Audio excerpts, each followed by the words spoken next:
aqui o nosso podcast da sala 2M4 com temas impactos da pandemia na escola. A primeira pergunta que eu quero direcionar aos nossos convidados, temos a Camila do 2M3, o Pedro do segundo M1, o Carlos do 2M4, a Yasmin do 2M1 e o nosso ilustre diretor. A primeira pergunta que a gente queria fazer foram: quais os maiores desafios que vocês acham que aconteceram na pandemia? Durante a pandemia? Durante a pandemia. O que vocês acharam assim, mais desafiante durante a pandemia? Primeiramente, o isolamento social, que é o principal, né, da época. Porque, por exemplo, crianças que, no caso, viviam sempre em sociedade, do nada se isolar, causa bastante impacto, né, no caso, pra gente. Primeiramente foi o isolamento. O isolamento foi muito ruim. Mas o quê? O que vocês acharam, assim? Foi bem difícil durante a pandemia? O acadêmico, porque, querendo ou não, a gente não começou o EAD já no início que começou o isolamento. A gente começou só depois, acho que de meses, que teve todo o negócio. Falou assim, vai voltar depois de 15 dias. Aí os 15 dias passaram, não teve mais, ela falou, mais 15. E acabou que a gente ficou muitos meses atrasado, porque, se eu não me engano, só voltou a ter aula mais no final do ano. E a gente começou a pandemia no início do ano. Então, os 15 dias que viraram, na verdade, 2 anos, né? Foram 2 anos que passaram e ninguém nem viu. E um ano todo sem, e no outro ano, no final do ano, que voltou a ter aula. Pois é. Aí isso dificultou bastante. A principal mudança foi a questão abrupta na questão social. Os comportamentos sociais, os relacionamentos sociais foram mudados de forma muito rápida, muito intensa. Teve isolamento, mas teve todos os outros fatores também, como nós vemos aí, necessidade de mudança muito rápida das questões tecnológicas. Então tudo isso impactou de forma muito grande as relações humanas. E isso teve um impacto muito forte na vida de cada um. Impactos psicológicos, impacto de saúde, impacto social.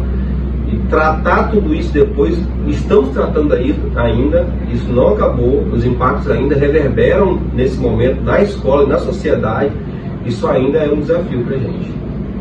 Que ainda tem muitas coisas que foram bem ruins, assim, que, por exemplo, as pessoas agora que estão se formando, que tiveram uma grande lacuna entre a parte da educação, que foi perdida, né?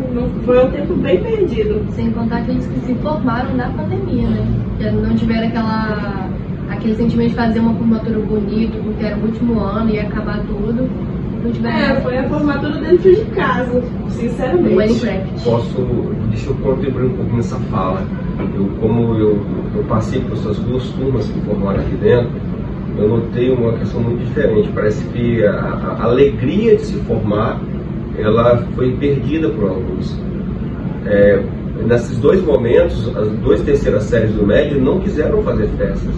E só foi feito festa porque nós, professores, funcionários aqui e aqueles também que já estavam e não tinha levado esse impacto tão grande, conseguiram, nós precisamos fazer, que a formatura é uma etapa, um degrau na vida. Ela tem que ser celebrada. Ela tem que ser celebrada. Algumas pessoas falam assim, mas a formatura é bobeira, gente, tem que ter a faculdade, não sei o quê. Bobeira para quem? Bobeira talvez para quem já passou por isso.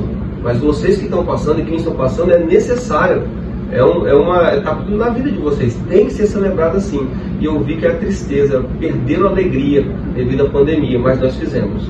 E foi muito, muito importante para aqueles que estiveram aqui. Não foi fácil, mas nós fizemos. Imagino que é isso. Que é importante, né? É um processo da vida. Você vai meio que pular de uma etapa da vida para outra. Isso seria como se fosse a comemoração de um ciclo. Exatamente. É necessário. Nunca acho que isso é bobeira. É necessário uma formatura. A formatura é mais uma celebração, porque em alguns casos as pessoas depois que saem da escola quase não se vê mais. Eu tenho amigos que se formaram no ano passado que hoje em dia quase não se veem, ou seja, a formatura fica como se fosse uma última celebração, assim por se dizer. Uns momentos juntos, assim, todo mundo reunido, conversando, como se fosse em sala mesmo. Então, outra pergunta, quais foram assim as maiores dificuldades que vocês acharam que tiveram na educação hoje em dia por causa dessa parte da pandemia? Hoje em dia eu já não tenho mais tanta, mas no início foi voltar a me adaptar a ficar em sala. Nossa, Foi muito sim. difícil. Nossa, eu convivo com pessoas, então. Assim, Eu tava acostumada, tanto que até hoje em dia eu ainda tenho uma tendência a ficar isolada porque eu não consigo mais viver em sociedade, eu não consigo ficar em lugar cheio. Se eu vejo um lugar cheio, eu entro em pânico, eu não consigo ficar, eu tenho que sair. Parece que todo mundo desenvolveu a tal da fobia social, né? Fobia social. Por causa da pandemia. Além do atraso pedagógico também, que a maioria sofreu nessa pandemia. e depois desse atraso ainda teve no ensino médio, né? Que acabou tirando várias matérias importantes. Mudança do ensino Ficou um médio. tempo sem as matérias por isolamento e quando voltou no ensino médio tirou. Foi um encontro de coisas assim que se sucederam no fim das contas. Isso é uma coisa também que vale observar. Pegou pra gente que pegou, se eu não me engano, acho que foi o 8º e 9º ano em casa. Quem pro ensino médio depois pro presencial foi bem complicado. Porque além de a falta de matérias, também teve a falta de conhecimento. Igual teve a eliminatória de história, geografia, que são matérias, por assim dizer, básicas, que eliminaram no primeiro ano do ensino médio. Então quando a gente foi pro segundo ano, meio que revisar essas coisas tudo de novo, que eles falam, que vocês viram no 8º, no 9º ano, foi complicado porque meio que a No fim gente das não contas viu. não teve o 8º e o 9º ano, né? A gente pulou direto do 7º pro primeiro. Exatamente, porque o estudo em casa foi complicado, porque creio que a maioria das pessoas não tiveram aquela vontade de estudar, não procurou conhecimento, então começar o ensino médio presencial novamente foi muito difícil. Muita gente nem estudou, porque estava passando todo mundo, então muita gente nem estudou, por assim dizer. Nossa, eu tentei muito, tá? Mas era muito difícil fazer tudo independente, porque você não sabe qual é o seu currículo, você não sabe o que você tinha que estar aprendendo, o que era pra você já terminar o 8º e o 9º ano saber. Então, assim, fazer um estudo independente era pior ainda do que tentar estudar só pelo que a escola estava te passando, porque você não tinha uma certeza do que era a matéria. E querendo ou não, estudar em casa sozinho é muito mais difícil. Você não tem mais aquele ânimo que é estudando em sala de aula, por Você exemplo. não tem um alguém. apoio de ninguém, você não tem um professor para te falar as coisas, não tem nenhum colega. Porque eu mesma, eu no 7º ano eu estava em outra escola. Eu vim pra cá no 8º, só teve as 2 primeiras semanas, então assim, não deu tempo de eu conversar com ninguém, não deu tempo de eu criar laço com ninguém. Então, eu já entrei na pandemia sem ter contato com nenhum colega de sala meu. Então, né, acabou, a gente não tinha apoio nenhum. A pandemia trouxe muitos desafios pra gente, né? Ninguém sabia como lidar com isso. Cada rede de ensino, cada escola, cada estado tentou de alguma forma fazer. Muitas tentativas, a maioria na verdade foram tentativas que não teve nada infrutíferas ou pouco frutíferas, como entregar apostilas em casa, pouco frutíferas. O estado aqui nosso saiu um pouco na vanguarda, ainda conseguindo, mesmo com as questões ainda muito ruins, mas ainda nós conseguimos atingir os alunos. Nós tínhamos algumas aulas, nem todo mundo conseguia, mas tinha até aula online, tinha grupo de WhatsApp, conversavam, tentando mitigar esse problema.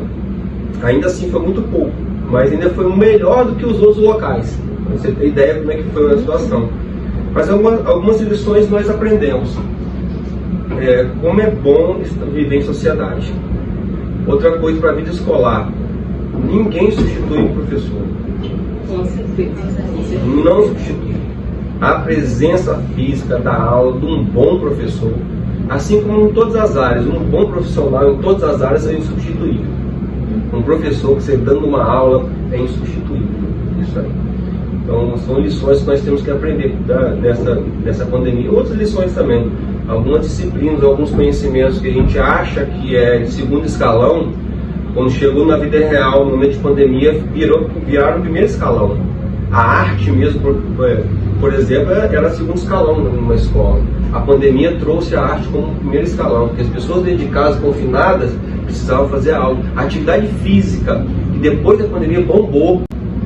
A aula de educação física para muitos é uma coisa, agora hoje é necessário, inclusive para a questão não só física, mas principalmente mental. Eu poderia falar outras aqui. Porque também essas foram as únicas coisas, a arte, a educação física, muitas vezes, foram as únicas coisas que manteram a cabeça das pessoas no lugar, porque ficar na pandemia confinado já não tendo passado nunca por isso, foi muito assim, abrupto, foi uma quebra assim, um dia você estava todo mundo convivendo e no outro você estava sozinho dentro de casa, ou seja, para poder botar a cabeça no lugar durante esse tempo foi muito difícil, porque muita gente desenvolveu várias questões de saúde mental e tudo mais por causa do isolamento, ninguém estava acostumado a ficar isolado. Sem contar que muitos pais e alunos perderam o emprego, né, nesse momento de tempo, porque fechou tudo. Só o mercado que ficava aberto. Não só que eles perderam o emprego, mas aqueles que conseguiram manter ainda tinham que continuar trabalhando, ou seja, era pior porque dependendo da idade da criança, às vezes ela literalmente ficava o dia inteiro sozinha em casa, porque ela não podia ficar na casa de alguma vizinha, e a mãe ainda tinha que ir trabalhando. Eu sei que eu, por exemplo, a minha mãe e minha avó não pararam de trabalhar em momento nenhum. Então acabou que quem ficou em casa foi mais eu e meu irmão é novo. Só que meu irmão já tá acostumado a ficar mais no cantinho dele, então ele ainda foi de boa, mas eu que tava acostumada a ter um contato com alguém, pelo menos com a minha mãe, pelo menos ou com a minha avó, eu sou muito apegada, então pra mim foi muito desconfortável, porque eu ficava o dia inteiro passeando pela casa, eu tentava ler um livro, mas eu perdi interesse rápido, eu tentava colorir alguma coisa, mas eu não tinha esperança pra nada, então acabou que era muito sozinho ficar, e eu não tinha contato com ninguém, então assim, ter que ficar vendo a minha mãe saindo todo dia, minha avó saindo todo dia, sabendo o emprego que estava lá fora, era muito agoniante. Uma coisa que aconteceu comigo é que eu moro com meus avós, ou seja, eles eram um grupo de risco. E eu tenho uma irmã mais nova, que ela é asmática, eu também, a gente tem alguns problemas de saúde e tudo mais. Uma coisa que aconteceu foi que no início da pandemia, quando começou a noticiar morte, isso foi mexendo comigo de um jeito que eu não conseguia assistir um jornal sem começar a hiperventilar. Eu passava mal assistindo o jornal porque eu pensava, gente, os meus avós são um grupo de risco, e se eles saírem, ia acontecer alguma coisa com a gente. Tipo, foi um momento que eu parei de assistir qualquer coisa na TV, porque eu ficava muito... Eu tinha um ataque, assim, eu não gostava, porque não via nada na internet, no jornal, nada. Eu só ficava dentro de casa o tempo todo, tentava fazer algumas coisas, que depois de um tempo eu fui parando, porque eu não conseguia. E, tipo, foi um período assim que eu fiquei muito assustada, fiquei com muito medo por causa da grande quantidade de mortes que teve.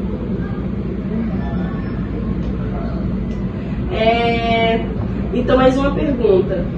O que vocês acham que a gente trouxe da pandemia, mesmo com todas essas coisas ruins que aconteceram, que não foi bem desenvolvido no fim das contas, mas o que vocês acham que trouxeram da pandemia que foi algo bom, assim, mesmo no meio de tantas coisas ruins, algo bom que vocês trouxeram da pandemia?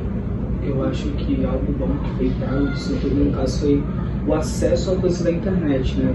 A maior tecnologia e tudo mais, que hoje muitos professores pedem pra gente utilizar, tipo, trabalhos digitalizados, para enviar por e-mail, coisa que antigamente não tinha, que era muito papel, aquele negócio de papel ao máximo, então teve uma mudança muito grande. A apresentação de slides também, que agora é algo viável para os professores, eles aceitarem slides, tanto via e-mail, tanto via pendrive, então foi algo que trouxe bom pra gente, no caso, no nosso local de ensino, e também, por assim dizer, uma evolução, né, que a gente saiu, vamos colocar, dos primórdios, que era um lápis e um papel, e agora mais mexer no computador e no celular, a apresentação de trabalhos. Parece que foi mais um pontapé inicial que teve para poder aplicar bastante a tecnologia nas escolas, né? Porque agora a gente vive bastante. Hoje tem, por exemplo, acesso aos Chromebooks, que antes não tinha nem pensamento nisso. Ou seja, é uma coisa que está ajudando bastante a gente, por exemplo. Ainda mais para aqueles que não tinha acesso à internet antes, né? Que tinha que ficar vindo aqui na escola para conseguir pegar as coisas. Hoje em dia, ou qualquer aluno consegue ter um acesso pelo menos ao Chromebook para poder fazer os trabalhos online e tudo mais. Então, assim, foi uma coisa que ajudou muito. Essa questão tecnológica foi gritante, né? Essa necessidade desse salto tecnológico na escola. Isso de fato aconteceu. Só que os estudos agora recentes em países que antes da pandemia, bem antes da pandemia, já teve esse salto tecnológico, o uso excessivo desses meios tecnológicos também lhe traz prejuízo. O que a escola, que nós, não só a escola, que nós, vocês, eu, no meu dia a dia, e vocês também, nós temos que tentar dosar isso aí. Alguns países estão retornando agora para o caderno. Avançaram tanto que ninguém usava, ninguém estava quase escrevendo. E aí entenderam-se que os resultados não foram tão bons. Então a tecnologia, ela estava uma overdose tão grande dessa tecnologia que tirou o principal, que é você conseguir aprender com metodologias diferentes. Então a metodologia só tecnológica, daquela forma, não estava dando conta do menino aprender. Então alguns países estão retirando um pouco. O que nós temos que fazer é dosar, saber até que ponto eu posso ir, até que ponto eu não posso ir. Tecnologia é bom, lógico que é bom, é necessária. Hoje em dia é impossível alguém viver assim, entrar no mundo de trabalho sem dominar minimamente as ferramentas tecnológicas. É um analfabeto digital, ele fica sem emprego, fica sem nada, mas nós temos que saber dosar. Porque ao mesmo tempo que é bom, é prejudicial também, porque eu vi que ultimamente eles estavam começando estudos de que algumas crianças elas estavam perdendo a capacidade motora por causa do uso excessivo de telas, que pode ser prejudicial também, as crianças ficando viciadas em telas, porque é realmente uma coisa que vicia, porque às vezes você tá, sei lá, mexendo no celular e nem percebe quanto tempo que você fica fazendo isso. É uma coisa que já é automático já. Um ponto também a se comentar que eu disse antes de falar a pergunta anterior, um ponto ruim, né? No caso seria o retardo na área da leitura e da escrita. Que você vê hoje em dia, as pessoas meio que deixaram do saber do ler e da escrita. Você vê, por exemplo, a professora pede para fazer uma leitura do livro. Muitas pessoas não sabem falar a vírgula, o ponto também final, não sabem escrever direito algumas palavras que no caso pra gente seria mais simples, seria uma base, mas às vezes não sabem. Eu acho que seria um ponto também a retornar. É isso. Mas aí eu tenho uma fala sobre isso aqui, e tem muito a ver também com a questão social. O nosso conhecimento agora é um conhecimento muito imediatista. Nós temos muita informação, às vezes pouco conhecimento. Muita informação, nós não estamos digerindo essa informação. É aquela informação fast food, né? A informação de hoje para amanhã, que já vai acabar muito rápido. Aquela parte de você pegar um livro com calma e digerir esse livro, essa geração não está. Então nós perdemos um pouco isso. E isso está fazendo muito mal para essa sociedade, porque o conhecimento, ele não é assim fast food. Ele é em espiral, ele vai aumentando e vai agregando. Uma influência disso também foi a tecnologia, que com as pessoas tendo a resposta imediatamente na hora, deixaram de querer pesquisar, saber mais profundamente sobre entender o que aquilo está sendo passado, entender o que está perguntando. Que, por exemplo, tem um corretor no celular, a pessoa nem precisa mais saber como que é a base da palavra. Ela só literalmente vai lá no corretor e coloca. Outra coisa que é muito ruim também em relação a isso, a implementação no caso da tecnologia na leitura, é que muita gente simplesmente desistiu de um livro impresso para ler um livro através do celular, através de uma tela do computador. Igual hoje a Amazon proporciona não, né? Porque você tem que pagar o Kindle, que é como você consegue ler com uma qualidade melhor de imagem e também não tão prejudicial às vistas, só que de um jeito ou de outro é uma tela. Então é algo que lá na frente vai te dar uma dificuldade de leitura, proporciona coisas ruins para sua vista, então foi algo também que atrapalhou isso também. É porque o mercado mais vai mesmo no surf do que, ultimamente usa, né? Eles viram que as pessoas não estavam lendo muito, mas ainda assim usavam muitas telas e juntaram o útil ao agradável. Aí é por isso que fizeram isso hoje em dia. Foi muito bom ter vocês aqui conosco hoje, tá? Eu gostaria de agradecer a todo mundo que disponibilizou seu tempo. E esse foi o nosso podcast.